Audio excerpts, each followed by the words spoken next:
E aí, já pensou em ganhar muito dinheiro com um canal de corte igual esse daqui que você está assistindo? No primeiro link da descrição temos um aulão para você que quer começar um canal de cortes e faturar muito aqui na internet. Também teremos planilhas que irão te ajudar na hora de organizar a produção do seu canal. Tá esperando o quê? No final das contas, essas leis prejudicam o próprio empregado. A própria pessoa que está procurando emprego, ela acaba prejudicada por isso daí, né?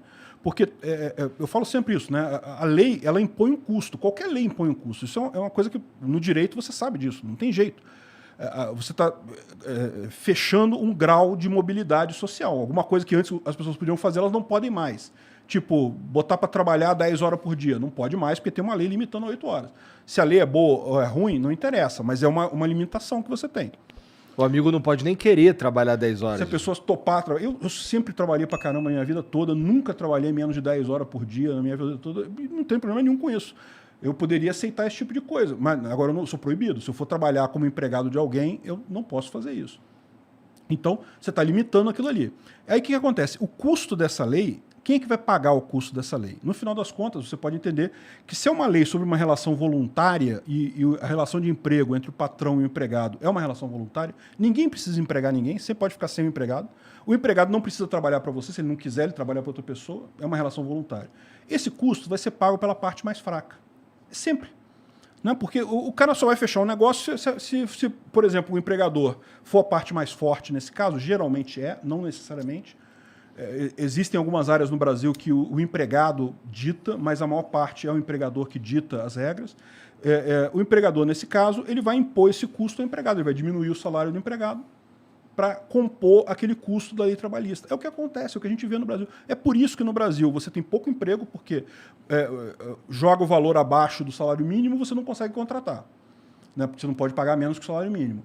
E pagar menos salário mínimo é foda, porque o salário mínimo já é idiota, né? Não é um salário mínimo, né? Pois é, não, mas aquele negócio, é um salário miséria, né? Eu acho uma besteira você estabelecer esse salário mínimo, por quê? Porque o salário mínimo, na verdade, não impede a pessoa de ganhar R$0, né? Se a pessoa está desempregada... Eu me recuso a pagar o salário mínimo para alguém aqui, tá ligado? Para trabalhar 8 horas por dia, eu me recuso, eu acho desumano. Não, eu concordo contigo. Mas eu também não sou uma tiazinha fazendo um negócio na esquina ali também. E tem um monte de coisas disso. Se você for no interior, tem muita gente que vive muito bem com salário, até menos de um salário mínimo. Você tem outras... Não em São Paulo, né, mano? Não, em São Paulo não. Mas em outros lugares você vive bem. Quem é que deveria decidir isso? Eu até brinquei uma vez, eu fiz um vídeo falando que eu era favorável ao salário mínimo individual. Você diz quanto é o seu salário mínimo. Quando alguém te oferecer menos que aquilo, você não aceita o emprego. Né? É menor que o seu salário mínimo. Em teoria, esse é o salário mínimo da concorrência livre, né? Exatamente. Vou fazer isso, porque a verdade é essa. Cada lugar, cada pessoa, né? Você pode dizer assim, não, pô, eu acho o salário mínimo horrível. Para você é horrível, mas tem gente no interior que acha razoável. Tem várias cidades no Brasil que a média salarial é menor do que o mínimo, né? Que você tem muita gente vive com menos que o mínimo. Então, por que não o salário mínimo individual? Cada pessoa decide o seu salário mínimo. Pronto, você decide. Foda é que antigamente a gente tinha muitos caras que eram grandes donos de fazenda que pegavam trabalho escravo mesmo, e se não tivesse uma lei que garantisse essa proteção... É foda. É foda porque a gente já vive no Estado. A lei do salário, a lei trabalhista, ela nasce com uma boa ideia, uma boa intenção. Ela nasce com uma boa intenção, mas no fim das contas ela atrapalha. Prejudica. Essa é a minha visão. Não, eu concordo. Ela tem uma boa intenção, ela não resolve o problema. Não resolve. Que ela se propõe a resolver e cria outros problemas. Talvez no passado fosse algo necessário. Pode ser que no passado fosse algo necessário. Esse é o problema das leis, né? Que elas são uma foto do presente momento, elas podem fazer sentido. Ficam para sempre. E aí depois para de fazer sentido, porque normalmente é isso que acontece, né? Pra você contar, tem umas que não fazem sentido mesmo, tipo canudo de papel. Não, essa não faz sentido nenhum, cara. É só uma hipocrisia. É só um band-aid. Aí tu compra, por exemplo, um milkshake, e aí vem o canudo de papel, mas o milkshake vem todo embalado. Assim, ele plástico, vem no copo e todo enrolado no plástico. Porra. Por causa da Covid, né? Não, lá no Rio teve uma que proibiram o copo de... Como é que foi? Não, proibiram o canudo. Aí o pessoal começou a servir refrigerante no copo, né? Porque não pode canudo, copo. No copo de Só plástico. Só que o copo de plástico é muito maior do que um canudo. Então, no final das contas, você tá gerando muito mais lixo. Umas ideias que... Sempre quando o Estado acha que pode resolver um problema... Ele só cria mais problemas, não tem jeito. Para mim, eu acho que a única política estatal que tinha que ter era uma redistribuição de renda simples. chega a 100% da grana do imposto, 50% da grana do imposto volta para todo mundo igualmente. Se só isso acontecesse, já resolveu o problema da maioria das pessoas. Tem essa teoria do Friedman, né, do imposto negativo, que é interessante, eu concordo, é uma coisa interessante. Assim, de novo, se tem imposto, está agredindo pessoa pacífica. Então, o cara, se ele quiser doar o dinheiro dele, ótimo, mas se ele não quiser, você está agredindo ele ao exigir o imposto. Mas eu concordo que o grande mérito do imposto negativo do Friedman é justamente tirar o governo da distribuição de renda. Sim. Porque o que ele fala? Ele fala que vai dar para todo mundo. Hoje você tem no Estado um bando de burocrata, um monte de gente envolvido aí, você tem vários ministérios e não sei o que lá, e a Caixa Econômica Federal, que para decidir para quem vai dar o Bolsa Família. Né? Eu não tenho dúvida que na situação atual do Brasil você tem lá pessoas que realmente precisam, coisa e tal, justamente porque o Estado rouba imposto para caramba delas, elas acabam nessa situação. É um problema causado pelo Estado. A ideia do Friedman é justamente você... Não tem mais esse negócio, não precisa de ninguém para decidir nada. Tira todo esse aparato burocrático e pega e divide o dinheiro para todo mundo. Mesmo o cara rico vai ganhar o auxílio não sei o que lá. Por quê? Porque para o cara rico não vai fazer diferença. Mas para o cara pobre vai fazer diferença. E qual que é a vantagem disso? Você tira toda essa casta de gente que custa dinheiro, cara. E tira aquela carga negativa de eu tô dando para você. Não, tu tá ganhando também. Tu tá ganhando a mesma coisa. Todo mundo ganhando a mesma coisa. Eu concordo que é melhor do que o que tem hoje. Mas eu ainda acho que se tem agressão contra a pessoa pacífica, não é a solução, não é o caminho. É que eu acho que essa agressão ali é só assumir a percepção de agressão, entendeu? Se você tiver uma política eficiente, ninguém vai ligar de dar algo.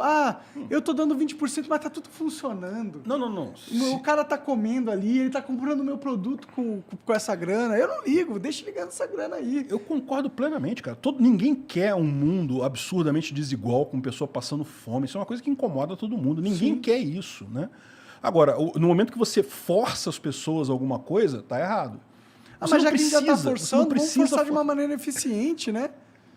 Não, o meu ponto é melhor do que o seu. Você não precisa forçar as pessoas a isso. As pessoas já se incomodam com isso. Sim. A caridade é uma força humana muito grande. Eu não estou dizendo que você vai resolver todos os problemas com caridade. Não é isso. Eu estou dizendo que sim, existe isso. As pessoas se incomodam, as pessoas dão esmola. Cara, elas ajudam. Se eu visse que o Estado está alimentando as pessoas de verdade e custa, sei lá, 30% de todo o meu rendimento, eu não piscar de olho, foda-se. Cara, custa 30% para todo mundo estar bem? Pô, sem dúvida, né? Foda-se. Pois é, mas esse é o problema, isso que eu estou falando. É impossível um Estado. Por quê? Porque as pessoas no Estado, elas estão ligadas no interesse delas, cara. Não existe isso de representação de interesse. Essa ideia de que você elege um deputado para te representar. Para com isso, nada. O deputado está lá. O mesmo que ele tenha a intenção. Vamos supor, eu sou um deputado legal, eu vou realmente tentar representar o meu núcleo. As pessoas que votaram em mim, ele nem sabe quem votou nele, porque o voto é secreto. Ele não tem como saber. Essas pessoas que votaram nele, cada uma quer uma coisa diferente. Sabe quem votou nele? Eu não sei se sabe. Sabe. Como é que sabe? Pô? Sabe porque um político, ele não vem do nada. Não, você pode saber. Você pode saber uma pegada área digital, geográfica, né? Não, ele sabe, os políticos tipo sabem, de coisa. Cara. Não, mas olha ele só. sabe exatamente quem vota nele. Ele sabe o que pensa, como pensa e o que eles têm que falar para agradar. Tá, para agradar as pessoas, pode ser. Mas o que eu digo é, você não qualquer grupo de pessoas, o ponto que eu quero chegar aqui é, não existe interesse coletivo. Você pegar um grupo de pessoas, qual é o interesse? Você já viu várias vezes o pessoal falando político, não, mas isso é do bem interesse, bem interesse comum. social, do bem comum. Não existe isso, porque cada pessoa quer uma coisa diferente. Até o deputado, até na base dele, tem pessoas que querem coisas diferentes, não tem jeito. Mas é que ele não tem também, como né, querer. O bem comum. De verdade existe. Não, existe o problema do bem comum. Eu concordo que existe. O equilíbrio de Nash matematicamente prova que existe o problema do bem comum. Que todo mundo tem que estar bem, porque senão quem não está bem vai matar. Qual é o equilíbrio de Nash? O equilíbrio de Nash diz que se cada pessoa perseguir exclusivamente o seu interesse, que todos acabam numa situação pior do que se vocês cooperarem, se as pessoas cooperarem. Então, tipo assim, você tem a situação de que... tem vários exemplos disso, né? Tem um exemplo do pessoal que vai vender picolé na praia, que tem 2 caras vendendo picolé na praia. O ideal é que cada um ficasse numa metade da praia. Só que esse cara daqui percebe que se ele andar um pouquinho para cá, o que acontece? Ele começa a pegar a clientela do lado de cá, né? O pessoal que está do lado de cá vai ter que andar mais para chegar na barraquinha de picolé dele, mas ainda é mais perto que o outro. Então ele continua com essa clientela de cá e ele ganhou um pouquinho da clientela do outro. Então ele chega um pouquinho para cá. Aí o outro cara daqui vê a mesma coisa, ele chega para cá um pouquinho. Aí no final, acabam os dois, um do lado do outro, no centro da praia, cada um com a sua metade, e o pessoal tendo que andar pra caramba. Ao passo que se o pessoal ficasse no meio de cada um, teriam o mesmo rendimento e atenderiam mais pessoas. Isso, o que eu estou falando de uma forma muito leiga é o equilíbrio de Nash. Tem toda uma teoria matemática por trás que prova que sim, se cada um só pensar no seu, vai dar merda, vai ficar ruim para todo mundo. Só que a grande sacada disso daí, e aí muita gente fala até assim, não, então é por isso que o anarcocapitalismo não funciona. Anarcocapitalismo é cada um pensando em si e aí não funciona. Mas não é isso. A gente não tem nada contra cooperação. Cooperação é uma coisa excelente. Um cara fala com o outro, olha só, pô, vamos combinar um negócio? A gente está com metade da praia aqui, você fica lá no meio, eu fico aqui, a gente ganha a mesma coisa e pronto, coopera. As pessoas são assim, as pessoas naturalmente conversam. Não precisa de governo para cooperar. Ao contrário, quando entra o governo nessa equação, e tem toda uma matriz de Nash lá, o negócio, quando entra o governo nessa cooperação, ele acaba... O governante, ele não pensa em você, ele não pensa ele não estabelece o bem comum, ele pensa no dele, meu amigo. Ele puxa o negócio pro dele. Não, então eu vou cobrar imposto das barraquinhas pelo metro de não sei o que lá e pronto. O Estado nunca pensa na gente. Não resolve. O Estado não resolve o problema do bem comum, né? Eu não estou dizendo que o problema do bem comum não exista, ele existe, ele requer cooperação entre humanos, mas o Estado não resolve o problema do bem comum.